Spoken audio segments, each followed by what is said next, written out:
So guys, what I have in my hand today is a very important piece of information. It is actually a report which was published by the Parliamentary Committee as per their study which was conducted on the COVID-19 impact on the Canadian immigration.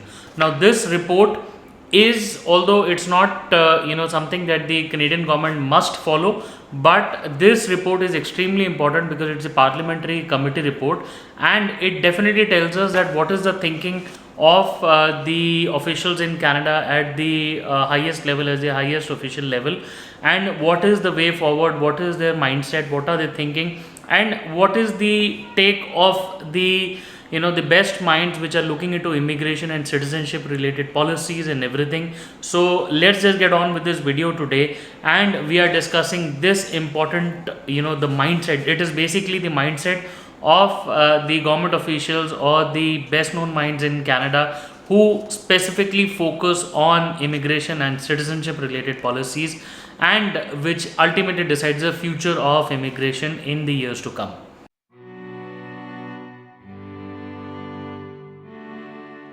So guys, welcome back once again. My name is Sahil and I'm a regulated Canadian immigration consultant, and I practice in Brampton, Ontario. My office is there, but right now I'm traveling to India. So if you have to get in touch with me, my number is on the screen right now and in the description box. Please feel free to drop in a message or schedule a call, and I would be more than happy to connect with you. Guys, if you are watching this video or this channel for the first time, please make sure that you hit the subscribe button and the bell icon, because we talk a lot about Canadian immigration, and if you are an aspirant, then this is the channel that you must be following. So guys, as I said earlier, that we are discussing this important parliamentary committee, the study that was published by the committee, and this specifically was done with regards to COVID and its impact on the Canadian immigration, the foreign nationals which have been trying to get into Canada. Now, to give you a brief background on what exactly this report is and what exactly you should be knowing as the background before we even dive into what this report is all about, you must know that what is the standing committee all about. So the standing committee on citizenship and immigration actually looks at the policies that have been formulated from a higher level, from a broader level. They take testimonies from immigrants, interest groups, the lawyers, and other important people with regards. They conduct a study, and then they give their opinion as to how the government has been performing, how the policies have been performing broadly.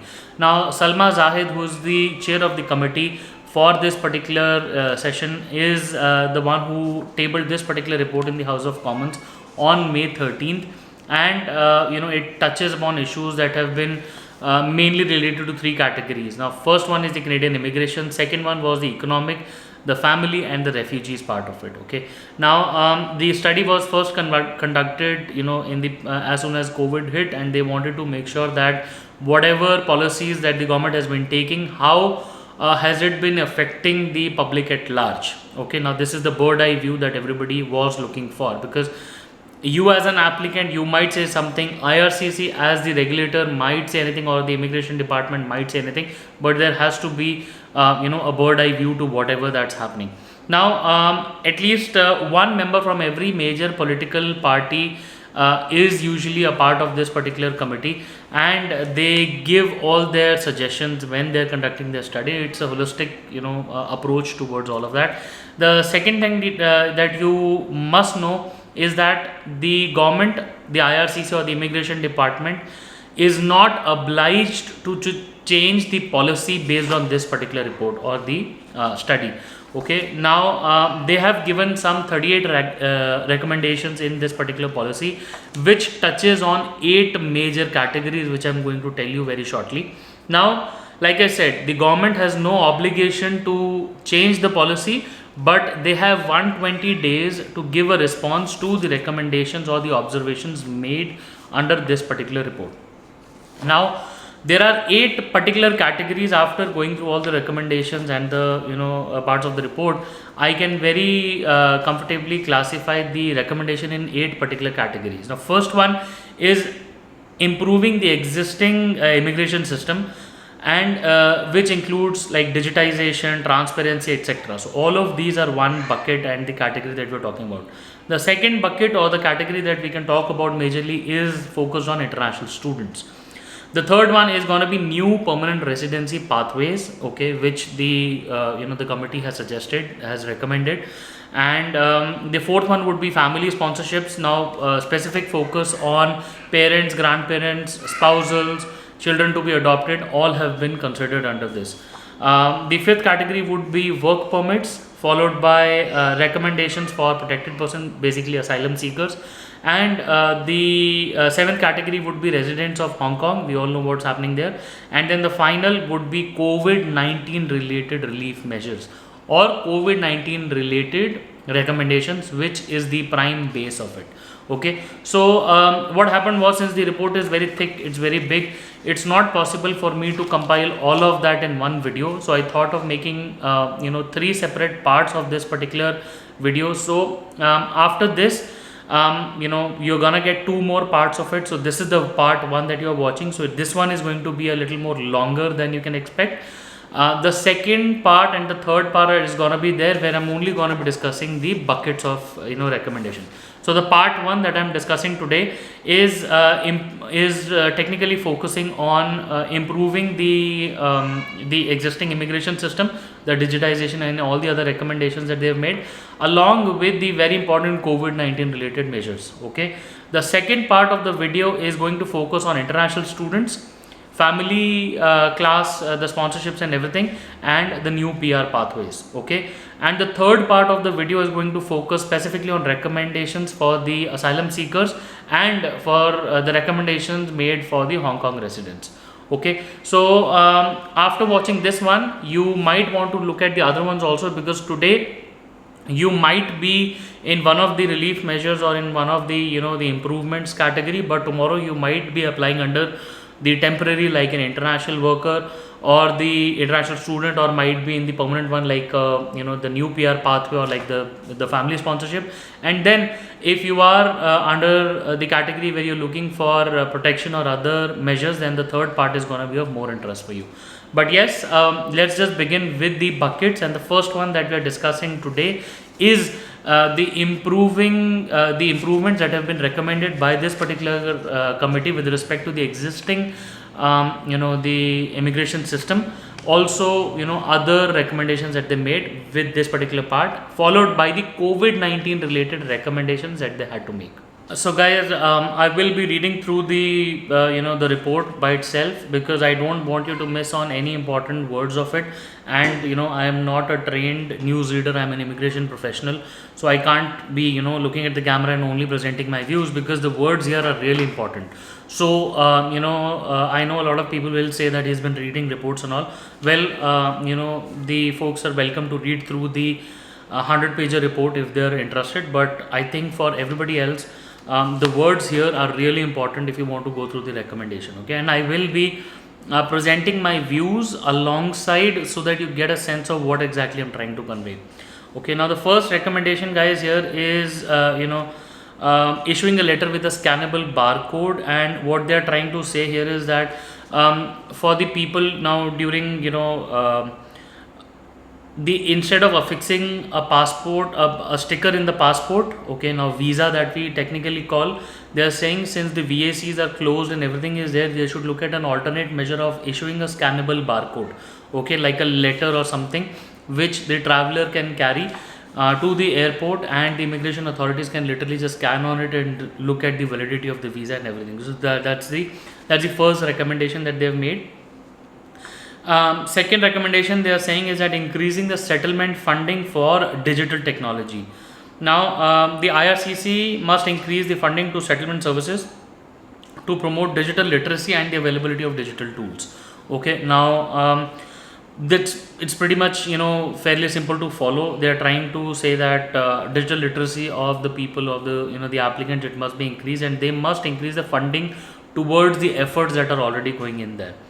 The third one is that disaggregating processing and application data. Now they're saying is that the IRCC must collect and publish expanded anonymized processing and application data for all immigration streams, disaggregated application, race, religion and all, inclusive of data not currently collected by IRCC. So what they're saying is that they must be disaggregating all of this application data. This is to promote more transparency, and ensure that the integrity of the system is in place.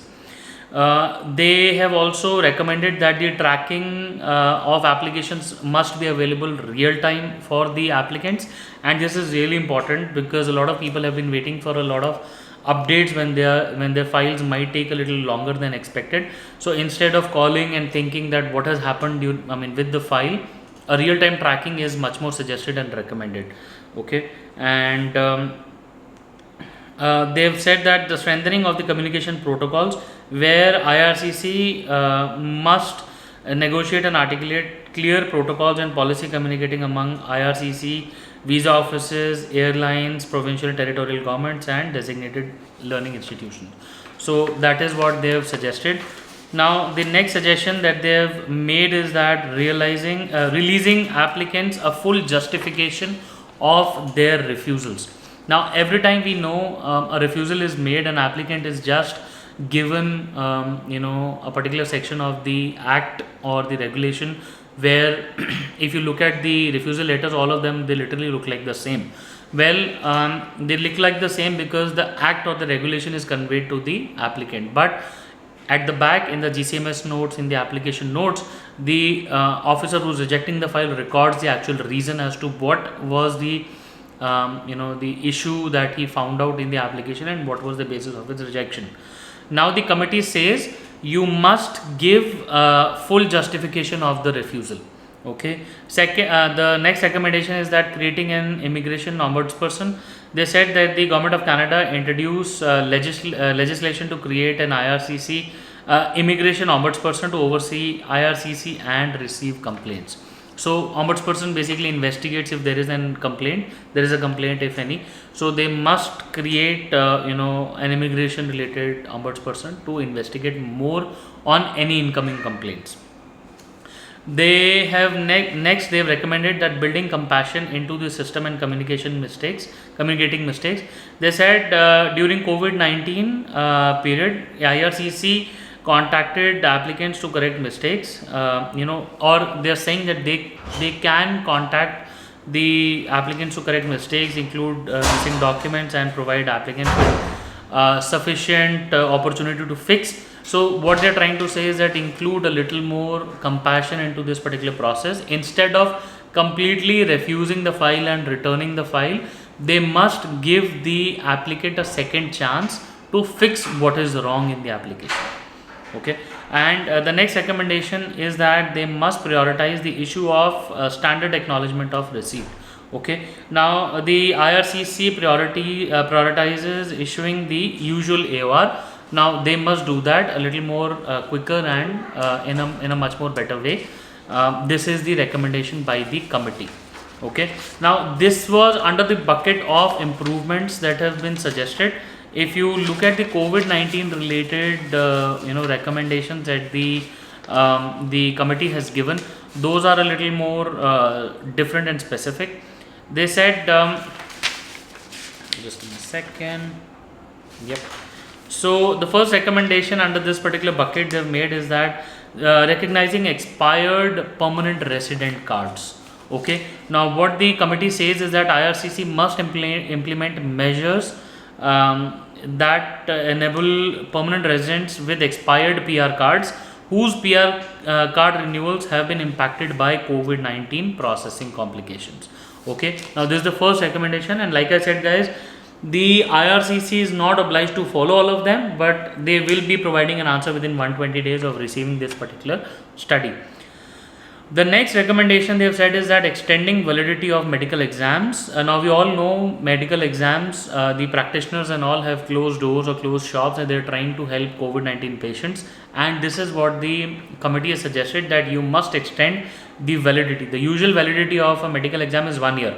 They suggest that you must extend it beyond a year and undertake current processing of biometrics, medicals, criminality and security checks.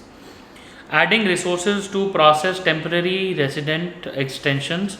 Now the recommendation here is that the IRCC must add resources to speed up the processing of extension applications for temporary resident status. Okay, so they must consider extending. That's what the extending of visas, the temporary visas that you have.